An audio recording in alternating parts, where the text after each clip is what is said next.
All right? Can you hear me now?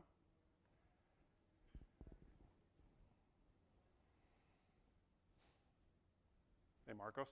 Hey. You're going to see the start this time.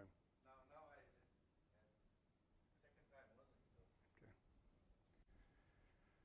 So. Good afternoon. My name is Kelly Murphy. I'm the CTO and founder of GridStore.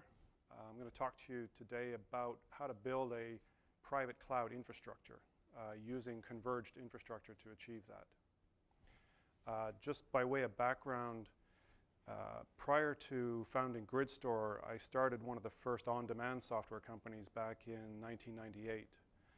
We did on-demand procurement and supply chain through the cloud for about 30,000 companies, mainly based in Europe. And out of that, I learned that using traditional infrastructure isn't a great way to build a cloud business. So that's really where the idea for this is we spent a lot of money buying EMC storage and Sun servers and stuff like that, and it was a very expensive, kind of cumbersome approach to doing it. But that was a decade before the cloud became popular. Today, what we've been able to do is effectively package concepts that cloud service providers, cloud or web scale companies are actually using, and package that in a way to deliver it to any enterprise, any sized enterprise. So that's what I'm here to talk about. I'm also excited because we're introducing a new packaging for this. We've been shipping product for about 18 months. Next Monday, we're introducing a new packaging, which I'm going to talk about, which is our hyper-converged solution, which I'll talk in detail about today. So one of the things that's interesting that's happening as we speak, if you look at the quote here from Gartner, is that there is a massive shift that's taking place to an infrastructure, an architecture for infrastructure that looks a lot more like Google, Amazon, Azure, Facebook, where it's a very kind of scalable building block approach to infrastructure. One of the things that's interesting about this is how quickly this is actually taking place. If you look at the quote there that 50% of enterprises are going to move to this type of an infrastructure over the next number of years, that's a very rapid adoption. And I've been long enough, and you guys are long enough in this industry, to realize that things don't always happen that quickly. And I'm always skeptic of the analyst kind of quotes and stuff like this. But one thing that's very interesting here is when you take into consideration virtualization, and that roughly 75% of your workloads are already virtualized. That means they're kind of transparently sitting above infrastructure now. They've actually created a separation. And this is the real genius of a hypervisor. But it's also, and I'm going to talk a little bit of detail about it, it's also where a lot of the problems get created. But now, because you have a virtualized workload, you can actually move that literally across infrastructures. We've deployed into customers who have literally in a couple of hours stood up a new infrastructure, been able to move VMs from some servers running on, say, NetApp storage or EMC storage, and move that VM across onto a brand new infrastructure, stood up over the last 2 hours, and have VMs actually moved and running on that. Now, it's virtualization that's actually doing that. It's kind of created this insulation against the infrastructure. In the past, that would have taken you months to actually plan and do that kind of a migration. But today, you can actually do that, and there's companies here like DoubleTake that actually, and Veeam as well, that actually allow you to do that in real time without any risk, because you can fail that VM back if it's not working the way you actually want it to. So that's one of the reasons why this transition is happening. You look at some of the other reasons, is that as a converged infrastructure being the building block for this approach, it's very simple. It's a simple way to deploy. It's fast to deploy. It minimizes risk because you have integrated components that are starting to work together. And it's built on a commodity hardware approach.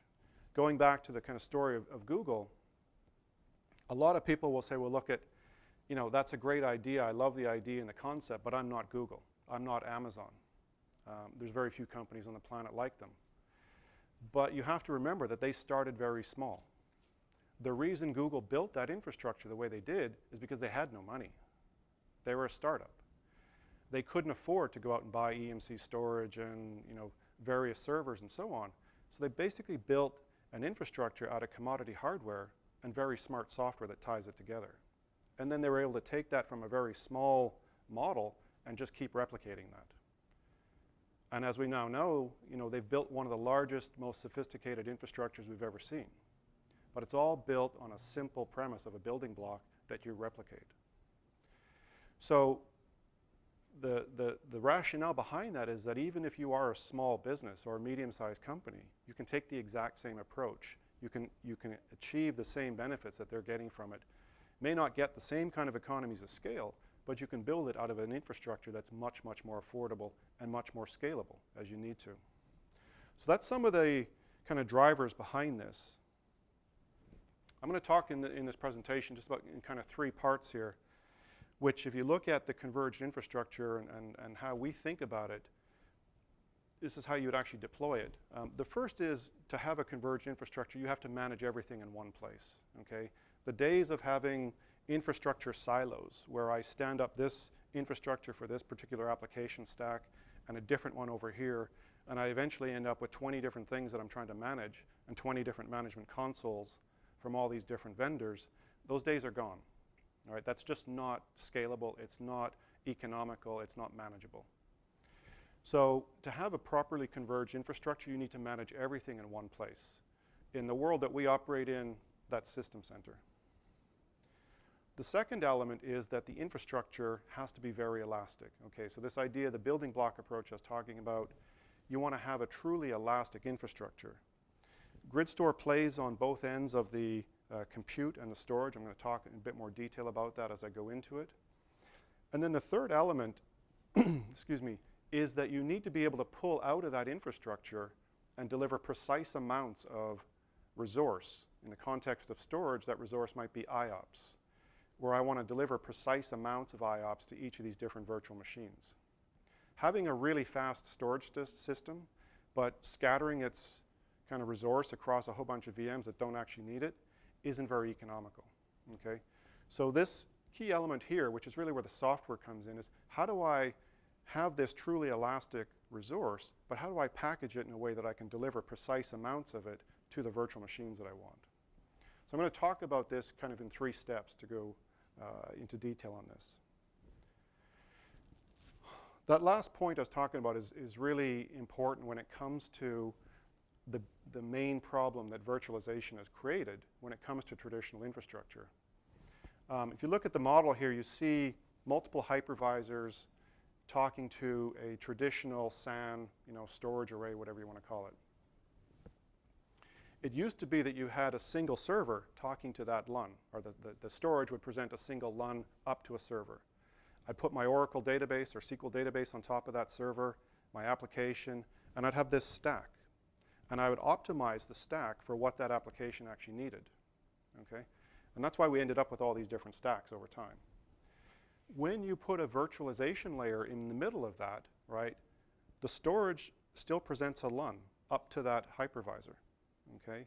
The virtual machines now are talking to a hypervisor. So you've created this many-to-one problem where I have 10, 20, 30, could be hundreds of virtual machines all effectively talking to that same LUN.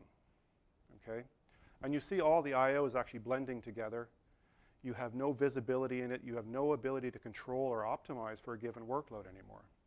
And this is why traditional storage, in the context from what the analysts are saying, is it's effectively broken. Okay? Besides the other problems of how do you scale it, the cost of it, and so on, virtualization has basically broken traditional storage. The impact of that is that you have very poor and unpredictable performance. This VM over here starts to consume a lot of resource. It affects everybody across the board here. Because I have no visibility or control anymore, I can't dial that guy down. I can't make it so that the other guys are getting a fair share. If this guy just starts consuming it and running away the resource, everybody's suffering. So this noisy neighbor problem. The only way people have been able to solve this, and it's been great for the storage companies, is to throw a lot of very expensive storage at it. And that's the third problem that people see. So this is what we kind of set out to fix, and an architecture that's really designed for virtualization. If you look at the first generation of converged infrastructure, they're basically taking the exact same architecture and packaging it differently, okay? In a way, like the Americans like to say, this is the proverbial lipstick on a pig. Nothing's actually changed. It's the exact same thing, okay? New packaging, but still when you actually place an order for a converged infrastructure from VCE, EMC and Cisco, or FlexPod, which is NetApp, right? Cisco and so on, you're still placing 3 different purchase orders. They still arrive in 3 different boxes. Yes, they were pre-tested, but that doesn't mean they're going to work in your environment, okay? It doesn't mean that you have one SKU that you're actually dealing with, not one organization you're actually dealing with. And ultimately, this problem hasn't changed. It's the exact same problem, okay? So what we've been able to do is take literally 3 layers of infrastructure and converge that into a single box, okay? So everything you see on the left side of the page here, actually 4 would be 4 of these servers, 4 hypervisors, and the storage in a shared storage environment is all in that one box, okay? It's a 2U unit. I'm going to come back to the hardware towards the end of this, but I want to give you a context as I kind of walk through this. This is a 2U unit. There's 4 independent servers. Got to get my little pointer out here. These are 4 independent, Intel servers connecting over Ethernet, okay? There's dual power supplies just kind of cut out of the picture here, you can't see. And across the front are 24 SSDs. So this is the first all-flash hyper-converged product available on the market today. We also have other versions, so in case you don't want or you don't need all-flash, in terms of that, your workloads don't actually suit it or whatever, or your budgets don't suit it, you can actually go with a hybrid solution where you have flash and spinning disk. And we also have these available in storage only. So I'm going to come back to this. It's a very important point in that one of the biggest drawbacks that people have had with this hyper-converged infrastructure is that I end up scaling my servers at the rate of storage, okay? Because they're effectively locked together, it creates a big problem. So it starts out really well, but as I start to scale this environment, I end up scaling lots of servers. When you have a whole license stack and everything on top of that, those costs start to add up.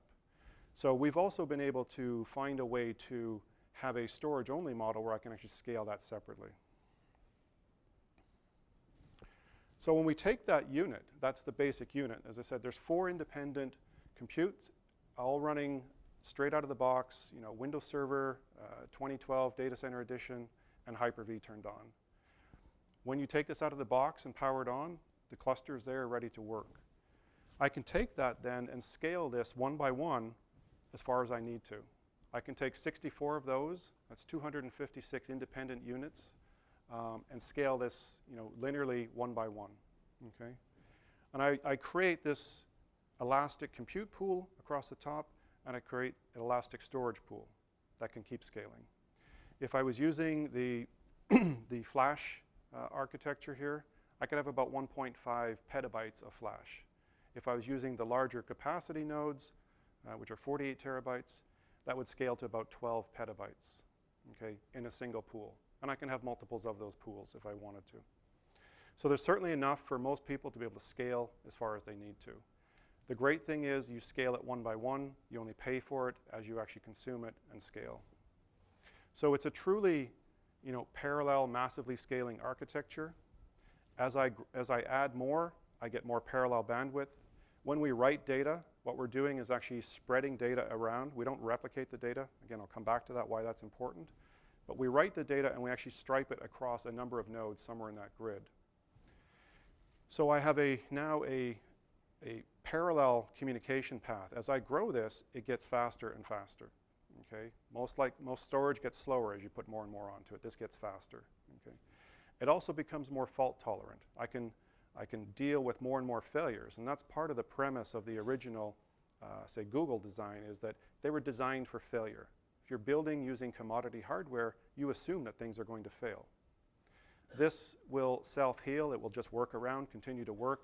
There's no disruption. There's no data loss. You plug in a new component, and it rebuilds data that should be on that portion of the grid. So it's a truly fault-tolerant system. And the last point is because it's all flash, it's very fast. I'm going to talk a bit more detail about how we do these things, but it's really what's inside the box that makes GridStore very different. It's the software architecture, as I talked about earlier. You know, we're taking commodity parts here, but tying them together into a very smart infrastructure. So I'm going to talk about 5 things that are unique to GridStore and that make us different from any other hyper-converged product on the market today. Just before I do that, just to get an idea of how hyper-converged has worked so far, the arrow there that's pointing is called a controller virtual machine, a guest VM. Now this is typically how a hypervisor or a hyper-converged solution is being deployed. So up in that virtual machine, it's running a full NFS or iSCSI stack. Typically they're Linux-based, running up there, okay? If you go back to the original picture I was showing you, it's the exact same architecture, okay? This I/O blender problem is still sitting here. It's still talking to a single point, iSCSI or NFS. The exact same problem still sits there, except I've actually made it a little bit worse. I have to go up and down this stack twice to actually get to data now, okay? So I've actually doubled the data path to get to that, okay? And I still have all the problems here of the I/O blender that's still there. So I've added latency, I've added complexity into this because I have to deploy a virtual machine. That virtual machine needs resources. Sometimes it's competing with the actual virtual machines that you're trying to run. So you have a lot of things that you're now trying to deal with, okay? This was the first thing that we wanted to get rid of. We do that by having what's the first natively converged, hyper-converged solution for Windows. So we've taken a different approach where we actually work in the kernel. We work below the hypervisor. Just here, we call it a virtual controller. The virtual controller is a native SCSI device. It's a kernel-level driver, sits on the Windows server itself, and presents what looks like a local SCSI device to the hypervisor. It just looks like a local disk. SCSI, completely standard, completely transparent to the hypervisor, and completely transparent to the virtual machines above it. The interesting thing is it works straight out of the box. I don't have any configuration. When you power this on, the disk is there. They work out that there's nodes here. They create a storage pool. They put a clustered shared volume across the top of that, and your hypervisor is ready to go. Okay? You can start this and start provisioning VMs, you know, in a matter of minutes. The other thing we've done is we've eliminated all that complexity and overhead. So our data path you know, is straight from the VM through to the actual virtual machine. We're not going up and down the stack multiple times. So you've got a faster data path, and we're not consuming all the CPU and resource because we're actually working in the kernel. It's very, very efficient. Excuse me for a second.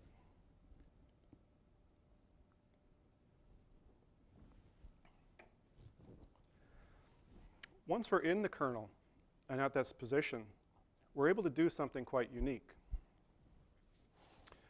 If you see the lanes that we've created here, what we're actually doing is identifying where the I/O is actually coming from each of the virtual machines. Because we're actually part of the hypervisor now, we can actually see where the I/O is actually originating from. Okay?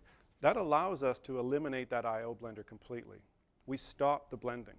Okay? We isolate the I/O. We create channels right from that virtual machine all the way through to the underlying storage, wherever that sits in the grid.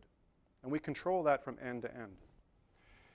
Just by eliminating all that random I/O and making it sequential again, we see about a 40 to 60% increase just from that. Okay?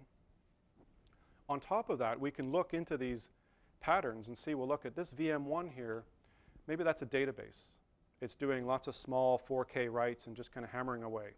We'll optimize now for that pattern. We can optimize how that stream, how we're going to coalesce the I/Os and actually package them and move them across the network. Okay? The one beside it, maybe that's a web server that's running. It's doing lots of streaming I/O. It's streaming video out. If you had combined those two data paths, okay, they would kill each other. They just grind each other to a halt. Okay? But because we've kept them separate, we can actually independently optimize each one of them and make both of them actually run efficiently.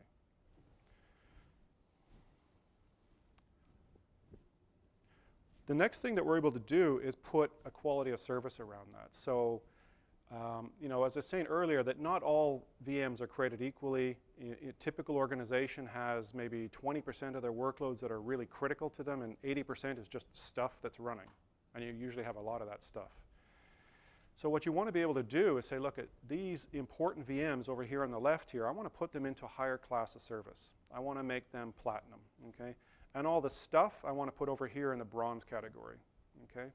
So at a very simple level through System Center, when I deploy a VM, I just say, okay, I want to create that VM.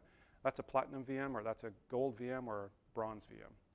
They'll travel onto the host. They'll get a platinum host, platinum storage to go with that. So it's completely automated right from that point. If I want to go a step further, I can actually go and dial in a precise amount of IOPS. So I can say, look, at this database server that's running here, for it to run the way I want it to run, it needs 5,000 IOPS. Okay? Maybe that's another database running here beside it in VM2, but it only needs 2,500. Okay? So I'll dial in 2,500 for that. And I can make sure then that I get that resource. No matter where that VM goes in the infrastructure, I can deliver that resource. Okay? On the other side, I might want to limit a number of people. Maybe these bronze guys, you know, they don't need that much. I don't want one of them running away with all the resource. I want to put a cap on them. So 200 IOPS is fair enough for these guys, and I can put that cap on. So this is great for if you're, say, a service provider, where I want to actually offer a different class of service to customers. A lot of service providers that we've sold to will say, look, I want to make sure that if somebody has bought this class of service, that they're not getting these IOPS. Okay? When they throw expensive storage at the problem, they all get fast storage. Okay? And that comes at the cost of the provider. Now they can actually sell a premium service and make sure that only the customers who actually pay for that service are actually consuming it. So they got that fine-grained control. Equally, you can apply that same concept and principle in an organization, right? You've always got these trade-offs in organizations. So you want to make sure that the right people are getting the resource that they're actually paid for. When I come to the management side, you'll see as well how we can track that resource and monitor it over time, so you can actually do chargeback and billing and so on against that. And the last point is that, you know, the reason we're able to do this is because it's actually end-to-end. Our software is sitting on both the hypervisor side as well as the storage side, right? There's a number of other companies that might talk about a quality of service. It's in the storage array, okay? It's at a LUN-based level. If you think about, you know, that problem where you have those multiple hypervisors all coming together. I was talking to a partner this morning, and he lives down in San Diego, and he was saying, look, it's like you have these kind of intersections where these freeways join each other. I'm on this 3-lane freeway, and then all of a sudden I got to converge down to 1 lane to get onto, you know, another freeway. And all of a sudden everything just grinds to a halt, right? Now, it's the same principle. If there's a storage array that's trying to do quality of service just at the end of the wire, it's too late, right? All that I/O has been blended together, and the priority I/O could be right back here. You could have somebody else who's hammering away at that LUN, and this guy has no idea that this I/O is sitting waiting for it to come through. So unless you're actually at both ends, you can't actually achieve this. So again, this is quite unique in terms of the architecture. Let's talk about scaling now for a second. And this is a very important point, because if you look at how traditional hyper-converged solutions scale, they use a concept of a 3-way replica. Okay, so these are independent nodes with storage in them. I'm trying to use an apples for apples comparison here. So if you look at any of the hyper-converged solutions on the market today, they use this model where I write to this node, or an I/O takes place here, and then it replicates 2 more times, just to 2 other nodes. Okay? Same thing for this guy, he's replicating 2 more times, and so on. So if I want to get 24 terabytes of usable storage here, right, I actually need to buy 12 of these units. I need to buy 72 terabytes of storage to achieve that. Okay, so that's the model that's been kind of prevalent to date. What we've looked at, and especially when you start to talk to service providers in general, right, just the rack space alone costs money, right? So having all that extra stuff to manage costs a lot of money, just the space alone. So we really wanted to get rid of this replication model. And as I said earlier, what we do is that we stripe data across. So when we write data, we'll write to a set of nodes. In the example here, just to try and use that apples for apples comparison, I have 6 terabyte units. When we write data, we actually break that I/O up and write it in 6 parallel streams. So we don't replicate the block. We break the block apart into 6 pieces and write them in parallel. Okay?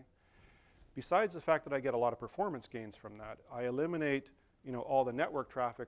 If you think about what this is actually doing on the left side, it's got double the network traffic, it's double the CPU usage on the other nodes and so on, let alone the space it's consuming.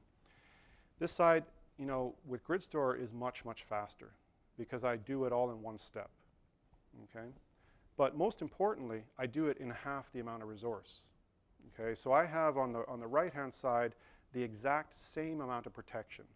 Because we stripe it across these different nodes, I can dial in the fault protection I want. So using the example here, I've got any 2 of those 6 nodes can actually fail. That's the exact same protection as the left side, okay, at 50% of the cost. So I do not have to buy the extra 6 nodes to achieve that. I do not have to manage those 6 nodes going forward.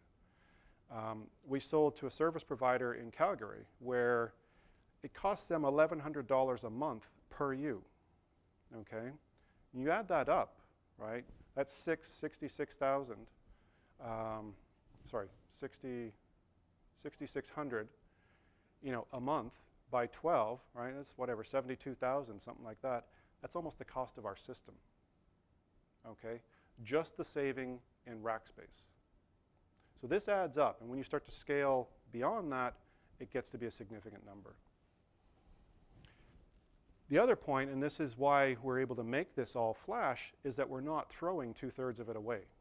Okay, so we're the first all-flash architecture because we're not wasting it. So that's kind of our next point, what really does make this different. In this model, I can't compare it to another hyper-converged solution because there aren't any on the market that are all-flash. So if I compare this to the other kind of hot storage product in the market today is the all-flash array, which people have been buying because it delivers this fantastic performance.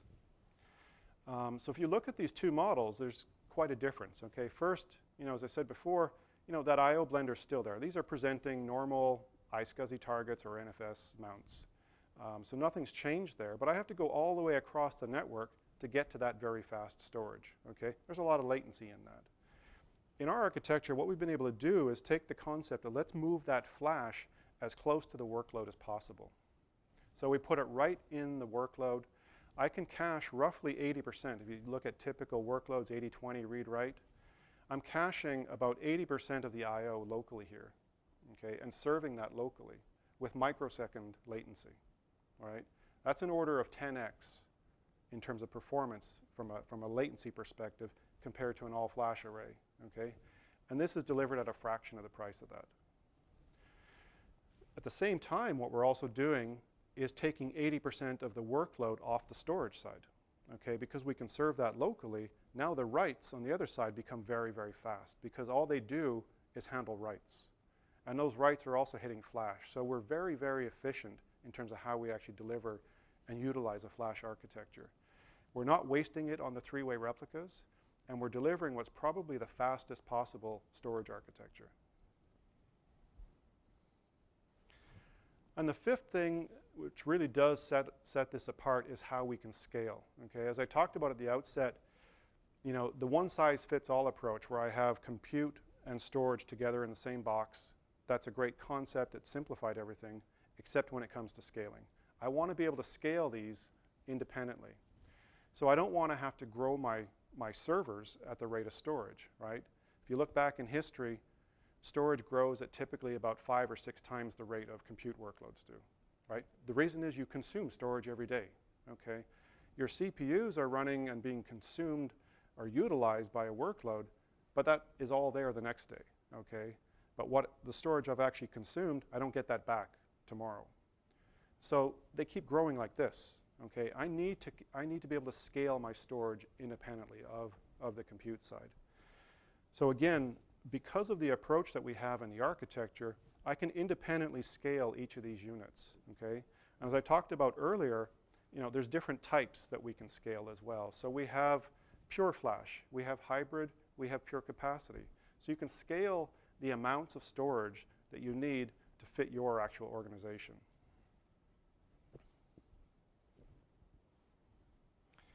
And the last point is, what about my existing infrastructure, right?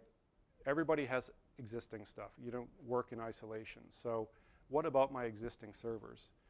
The great thing with GridStore is that I can take any existing either physical server or virtual server and put our software onto that, our virtual controller. As I said, it's a small footprint driver, loads without reboot, takes up a small amount of memory, and accesses the grid, okay? I can take any of those and have them use them as compute nodes as well, okay? If I put an SSD into one of those, I can also flash accelerate that workload.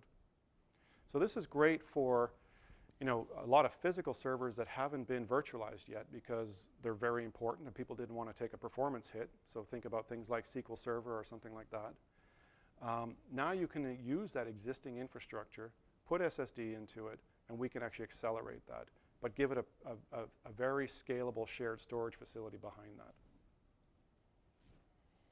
So the whole idea of kind of moving away from the one-size-fits-all is giving you the ability to scale these independently and scale the resource that you need, but still have all of that managed as a single pool. And that's really the kind of third piece of the architecture I talked about, is that everything here is managed in a single place. Everything is managed through System Center. We do have a standalone UI, which it looks like VMM or works as part of VMM, in case you're not using System Center. Not everybody does. But if you do, this is how you want to manage it. So everything can be controlled, automated, and monitored through System Center. We also work with PowerShell, so if you have a lot of scripting and automation, it can all be driven through that. And we also track everything. So all that information I was talking about on a per VM basis, who's consuming what resources are they consuming and when, we can actually track that, put it into a database so that you can actually see that historically over time. It's great, again, for people like service providers who want to do chargeback and billing and so on. Okay, and the final aspect is, what we're really trying to get to here is effectively packaged solutions. So we're working with partners. We've built this with Microsoft. We work quite closely with Microsoft to be able to work in the kernel. We're an OEM partner of Microsoft. And we're also working on the solution stack with Microsoft. So things like VDI, like SQL Server, their private cloud or hybrid cloud infrastructure. And what we're doing is packaging what are effectively their best practices into a set of prepackaged solutions. So literally, when you turn this on out of the box and start to provision, you can say, I want to provision for a VDI. And you'll have the best practices of VDI literally out of the box for you. It's also, really about reducing risk, bringing down the cost, and helping you accelerate these deployments. So again, you can start small, take one workload, and grow it, okay, before you actually move into other workloads. So it's a great way to minimize risk when you actually look at these types of deployments. And the whole point is that you can actually start small and then scale it, once you're comfortable with it. So that's GridStore. It's a cloud in a box. It is, a radically simple way to build a very powerful and yet very economical Microsoft cloud. So I can take some questions if I haven't answered them for you. So Yep. how many of the boxes do you have to buy out of the gate? 3 is the minimum. So let me go back. It's not 3 of the appliances. That appliance. So there's 4 independent units in here. You'd start with 3, okay? And that's so we have data protection that we can spread across enough nodes. You would have a failure, everything keeps working, okay? In that chassis, okay? And then you could buy the 5th one, just 1 block, okay? And you can add them one at a time after that.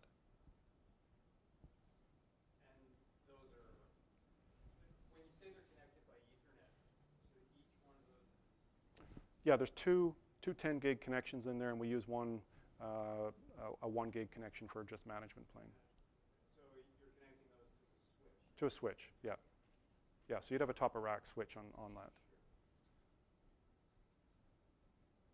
Where do you see the uptick? Is it in service providers? It's across the board. Service providers love it for the density. And think about that, that first picture where you got multiple hypervisors, that's probably, just being generous, that's probably at least 10U. Okay, we put all that in 2U, right? That's a savings on a monthly basis, on an annual basis of about $120,000 a year, right? That's the cost of that unit, or less actually, right? So they can pay for that out of the box just by reducing their rent for the U. And they get a much faster, very scalable, facility that they can grow one by one, which again is good for service providers. But they also have the control that they can dial in different classes of service for customers. Equally, people love it for VDI.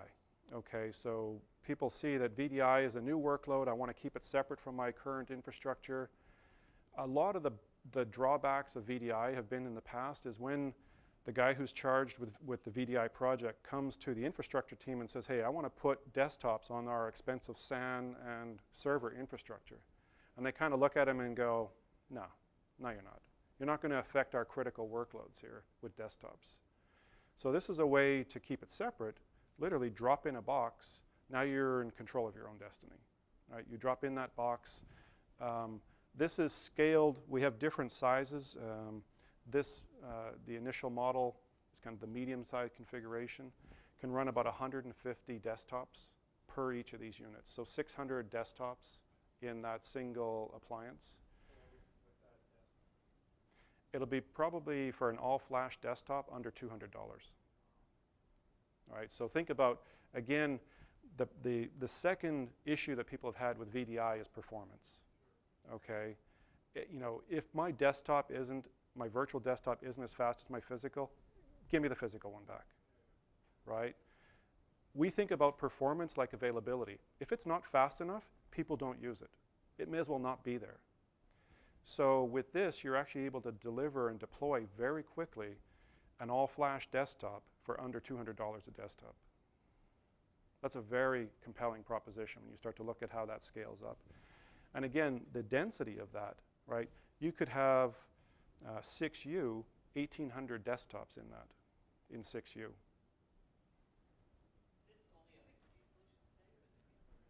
This only works for Hyper-V. Yeah. We can provide an iSCSI target to VMware if you have hosts that want to access it. We'll just act like an iSCSI target, but you don't get any of the advantages that I talked about there. You get the same problems I talked about there. So we are really focused on Microsoft. We're a very close partner with them, obviously. And it's really designed for organizations who are looking at deploying Hyper-V. We will, in the future, look at VMware. It is something that people request, but as we are where we are today, that's what we're focused on. What about things like application stacks, like Oracle? To us, that's above in the hypervisor, so you can put whatever is available on top of that hypervisor.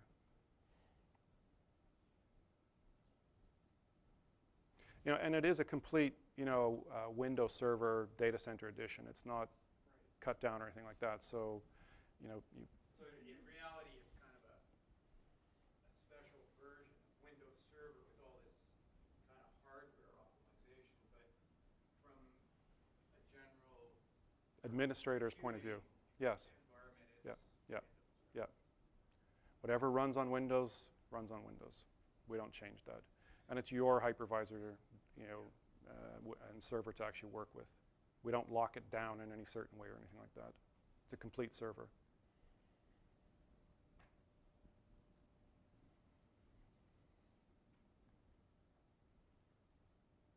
Any other questions or comments?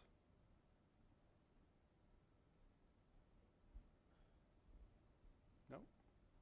Okay. Thank you very much. I really appreciate your time this afternoon. Thank you. And if you have questions, we'll be over at the booth there, so please stop by. And the information, as I said, we're launching this on Monday, so this is a little bit of in advance. I'm the CTO, so I can get away with doing these things without pissing off marketing too much. But so if you went to our website, you won't see any information on this today. It is available on Monday. We'll be shipping this middle of October. As I pointed out, we're shipping that software for the past 18 months. This is just packaging for us. So it's just about putting the two things together. So it's, we're going to roll this out very aggressively over the next month. So this is for like an enterprise, an SMB with 60 stations. This would be probably not the right solution. I wouldn't say that. I mean, for the cost, if you think about what you can get, and we have different sized servers as well, so you can scale that compute down so you can get the right size. But I could put just say 2 servers into that, and storage blades in for the other 2 units, right? And I have a cluster in a box. It's fault tolerant, scalable, high performant, but sized for a relatively small workload. So it takes 2U? It would take 2U for that. Yeah. The unit I was showing you, that will be under 100,000. Okay, and then there'll be units, and that's the kind of mid-range one, which has got 256 gig of RAM. It's got dual 10 cores CPUs in it, so 20 cores. That's very high end, right? You can scale that right back down and take considerable cost off of that. So you're probably looking at something, closer to 60,000. What kind of CPU you using? Intel Xeon? They're all Intel Xeon core, yeah. And one of the places where people are really looking at this, and we're again doing a specific project with Microsoft, is on a branch office, okay, where I can remotely drop these into branch offices and manage them remotely, but I have a fault-tolerant system I can turn on out of the box, and everything is there and working. So again, you'd want to scale that to the right size, for appropriate size. It might be 30 people in an office or something like that.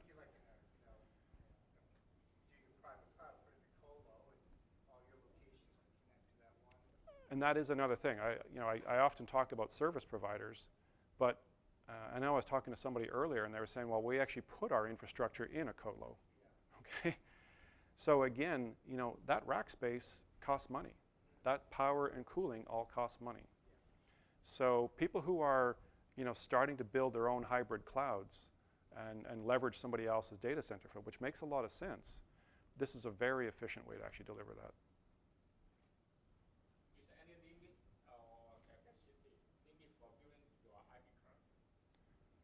The limit for capacity is about 12 petabytes.